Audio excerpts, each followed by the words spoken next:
کبھی ایسا نہیں ہو سکتا کہ اس لائر کو کسی جج سے پراپر رسپانس نہ ملا ہو یا اس کی انسلٹ ہوئی ہو. وہاں پر ہوتا ہے. 2 دن پہلے بھی ایک لائر میرے آئے, میں نے کہا جی please read section such and such. ہر سیکشن ڈفرینٹ ہے, آپ نے دیکھنا ہوتا ہے. ریویژن کا علیحدہ اسکوپ ہے, ریٹ کا علیحدہ اسکوپ ہے, اپیل کا علیحدہ اسکوپ ہے. آپ پہلے ریویژن کا سیکشن پڑھیں گے, کہیں گے سر یہ ریویژن کا سیکشن ہے,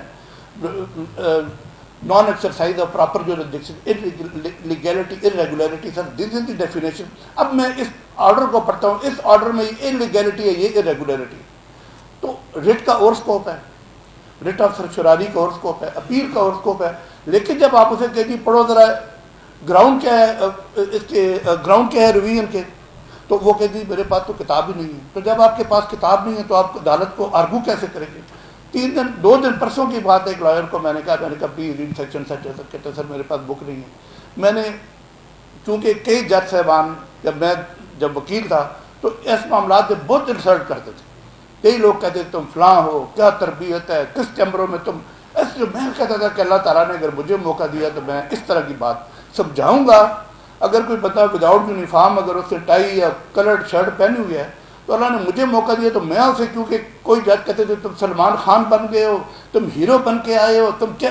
میں کہتا تھا سمجھائیں لیکن اس طرح سمجھائیں کہ میرا تھا تھنکنگ جس طرح آپ اپنے بیٹے کو ہی اپنے شاگرد کو سمجھاتے ہیں, غلطی کر کے آتا ہے تو میں اس کو کہتا ہوں کہ gentleman you are not in uniform, please next time be careful, next time ensure that you should be you will appear in proper uniform. اتنا ہی کافی ہے. اس کو میں یہ کہوں گا کس چیمبر سے تمہاری تربیت ہوئی ہے, کون سا استاد تمہارا ہے, وہاں کیا سیکھتے آئے ہو, وقت یہ ساری چیزیں ہم دیکھتے آئے ہیں. اس وقت مجھے ہوتا تھا کہ میں اس طرح پرسوں بھی بک نہیں تھی, اس سے جو میں لمبا لیکچر دیتا میں نے آرڈر لکھا دیا کہ London course seeks some time to bring the book on next date of hearing at جج. اتنا کافی تھا اس کے. وہ بات یہ ہے کہ کم از کم ہائی کورٹ کا ایک ڈیکورم ہوتا ہے. میں آنیسٹلی آپ کو کہتا ہوں کہ جب ہم نے وکالت کی تو ہائی کورٹ کے ہمارے لائسنس اسلام آباد ہائی کورٹ نہیں تھی, پنڈی بینچ میں جاتے تھے تو رات کو نیند نہیں آتی تھی. یار پتہ نہیں کیا بات پوچھ بیٹھیں گے جج صاحب. اور ایسا کوشچن ہے کہ فار ایگزامپل آپ نے کہا sir section 49 C of C D ordinance, تو جج صاحب آپ سے پوچھیں گے سی ڈی آرڈیننس کب پروملگیٹ ہوا, when it was promulgated, what is the date of ordinance. اس طرح کی بات بھی پوچھ لیتے تھے جو کہ ہمارے ذہن میں ہی نہیں ہوتی تھی.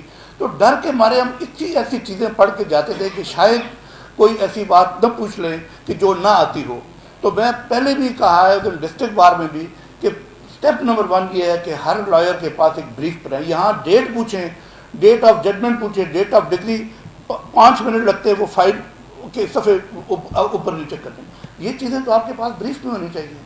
ججمنٹ دیتے ہیں, کئی لوگ ججمنٹ پکڑا کے چلے جائیں گے. ہم چیمبر میں ہمارے ججمنٹ کا ڈھیر لگا ہوتا ہے.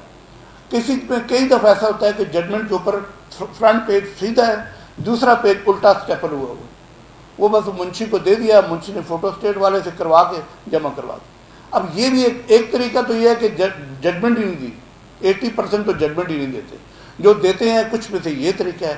ایک میں یہ ہے کہ جی سیدھے اسٹیپل ہے, چلو ایک اسٹیپ اچھا کر دیا. ایک طریقہ یہ ہے کہ انہوں نے اوپر ٹائٹل لکھ دیا. اب ہمیں اندر پتہ ہی نہیں ہوتا چیمبر میں کہ یہ کس کیس میں کس کی طرف سے ججمنٹ ہے, تو مکس ہو جاتی ہے. انہوں نے ٹائٹل لکھ دیا. پھر کوئی اور زیادہ محنتی وکیل ہے تو ٹائٹل کے ساتھ من جانب بھی لکھ دیا کہ عنوان کیا ہے, شبیر بنام وقار ہے تو من جانب شبیر کی طرف سے یا وقار کی طرف سے, یہ مہربانی یہ لکھ دی. جو اس سے محنتی ہیں, جو اس سے ذرا اچھی کلاس ہے, وہ اس کو ہائی لائٹ کر دیتے ہیں. اس سے اچھی کلاس ایک فولڈر بنا دیتے ہیں. اس سے اچھی کلاس اس کی بائنڈنگ کرا دیتے ہیں. بائنڈنگ کرا کے اس کے اوپر انڈیکس لگا دیتے ہیں. وہ انڈیکس والی ججمنٹ آتی ہے, اس کے اوپر پیج مارکنگ ہوتی ہے, اس کے اوپر فلیگ لگے ہوتے ہیں. وہ ہم باقی کیسز کے لیے بھی رکھ لیتے ہیں کہ چلے اس طرح کی پروپوزیشن آئے گی تو یہ ججمنٹ ہم ادھر بھی یوز کریں گے. تو ایک کام کرنے کے, اس لا کے جو کیس کو آپ نے ہینڈل کرنے کے یہ سارے طریقے ہیں. ایک طریقہ یہ ہے کہ بک بھی نہیں, اور ایک طریقہ یہ ہے کہ آپ اس طریقے سے ججمنٹ پیش کر رہے ہیں. آپ اس کے ریلیونٹ پورشن جو ہے ہائی لائٹ کر کے, تو جتنی بھی آپ کو ججز کو آپ اچھی اسسٹنس دیں گے, اچھی طریقے سے کام کریں گے, تو ہمیں اچھا فیصلہ لکھانے میں مدد ملے گی. اور ہمیں وہ خوشی ہوتی ہے کہ جو لائر اسسٹ کرتے ہیں, ہمیں چاہے وہ ریلیف ملے یا نہ ملے, دل سے خوشی ہوتی ہے کہ یار یہ بندہ لائر نے تو اس کا کیس تو نہیں اس کا ریلیف ملا اس کو, لیکن ویل پریپیئرڈ آیا ہے. نیکسٹ کیس میں جب وہ آتا ہے تو ویسے ہی آپ کی اس کے ساتھ سمپتھیز ہو جاتی ہے. تو یہ بیسک چیزیں ہیں, پریپریشن آف کیسز, ہمبلنس, کئی دفعہ ہوتا ہے ریلیف نہیں ملتا، کئی لائر غصے میں آ جاتے ہیں، کئی لائر بڑے اچھے ڈیسنٹ طریقے سے جاتے ہیں. تو یہ ساری چیزیں، ایک جج بھی ایک ہیومن بینگ ہے، اور میں سمجھتا ہوں کہ جیسے میں تو اپنی وکالت میں بھی پریپیئر تھا، بغیر ججمنٹ کے کبھی میں نہیں پیش. ایک دفعہ میرے استاد سردار اسلم صاحب مرحوم چیف جسٹس اسلام آباد ہائی کورٹ تھے، میں نے صرف نوٹس کروانا تھا ایک کیس سے، میں کہ سر وہ نوٹس ایشو ہو گیا نا،